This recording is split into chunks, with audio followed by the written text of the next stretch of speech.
Here are the best queer TV shows from 2019. You know I love you so bad. This is a new frontier, my sexually repressed friend. Our chance to finally move up the social food chain. Sex Education, which is brand new this year.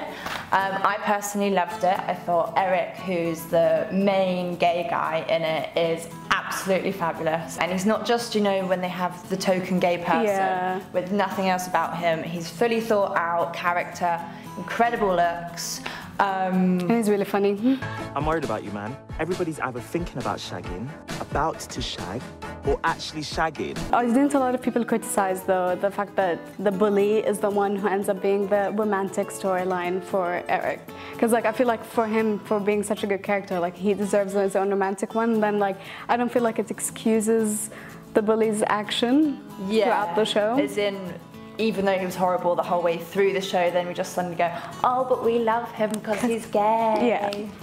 I still loved it. Next up, Black Mirror. We haven't had an LGBT Black Mirror since San Junipero, which I can never say. Iconic episode if you haven't seen it. One guy is in a marriage, long-time marriage with his wife, and he has a kid, and then his best friend comes to him and gives him this video game, and because it's Black Mirror, it's not a normal video game. They can have sex on the video game. So I really liked that one because I thought it really made you think. Yeah, it also like had the whole thing where, were they cheating, were they not? Was it like, does it count? Because technically they're not doing anything, but then it's emotional, I don't know. And there's just a lot of mind messing. And we all kind of want there to be a video game where we can get pleasure. Yeah. So.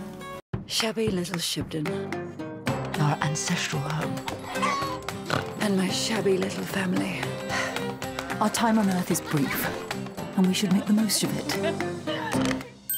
Who doesn't love a good lesbian historical show? Done by the BBC, so it's the biggest surprise because we've all been waiting for the BBC to actually wave some lesbianism in our faces. Anne Lister was a lesbian in the 19th century, and she wrote a diary about all of her sexual lesbian encounters and experiences, and now we have it in our screens with the amazing Saran Jones. The only thing that does bring it down a few like LGBT points is that Saran Jones isn't a lesbian or in real life, in any form,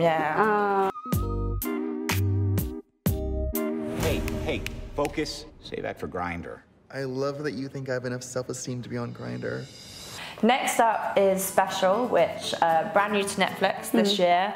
I personally thought it was wonderful. It was super entertaining and hilarious, and it followed this guy called Ryan O'Connell, and it's actually his autobiography.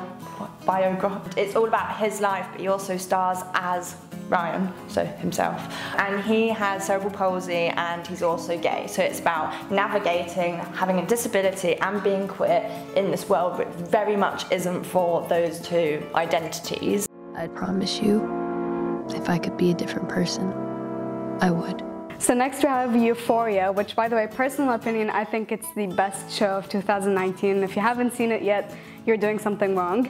It stars Zendaya, the most beautiful human on earth, and she's just gotten out of rehab. She goes into school, she's trying to get her life back together, and then she meets Jules, who's this new girl in town, new girl in the school, who is actually trans on the show and trans in real life, so good on them. And then they just become really close friends, and then eventually it turns into making out, possible relationship. You can tell I'm very passionate about Euphoria. Everyone's favourite, Queer Eye. Can you believe there's another season? Can you believe? What do you think your favourite episodes have been, or like the standout ones? Well, one of my favourite episodes is actually from the new season, the one that just came out, and it's where they go and make over Jonathan's old choir teacher. Oh, she's so She's adorable.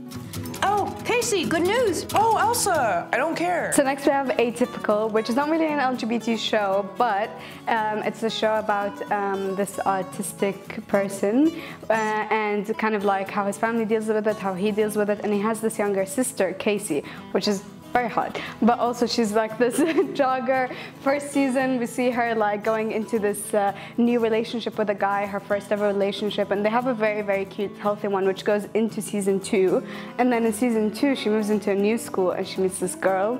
I hate it there. Just give it a chance. Hi, I'm Casey. Even though I love her relationship with that guy, like, I just hope in season 3 they get together. Sophie's missing. I thought you should know. Hey, Dad. We're gonna find her. Then let me help. So we need to talk about Batwoman. Officially, it hasn't actually released yet, but 2 words, lesbian superhero.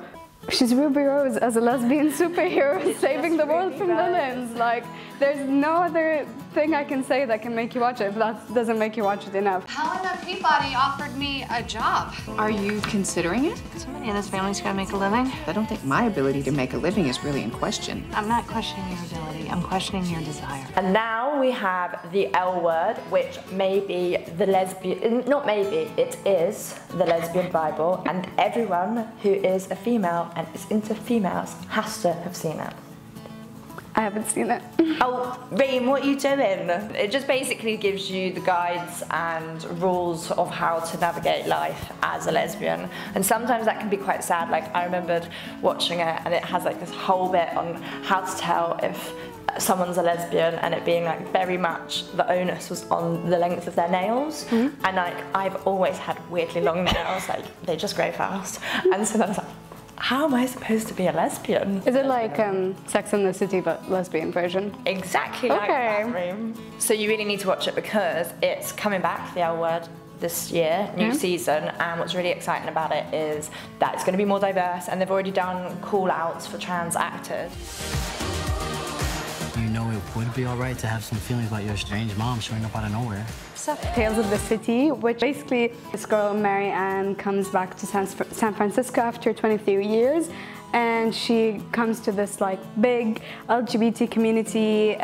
There's her adopted daughter is played by Ellen Page, and she is sexually fluid on the show. There's a trans character. It's kind of showing the younger and older generations and tying up their stories. And also, it features Bob the Drag Queen and Katya from RuPaul's Drag Race season 8 and season 7. So we stan. Yes. And obviously we can't forget about Pose and Orange is the New Black, but we've already made videos on them, so if you want to watch, click below.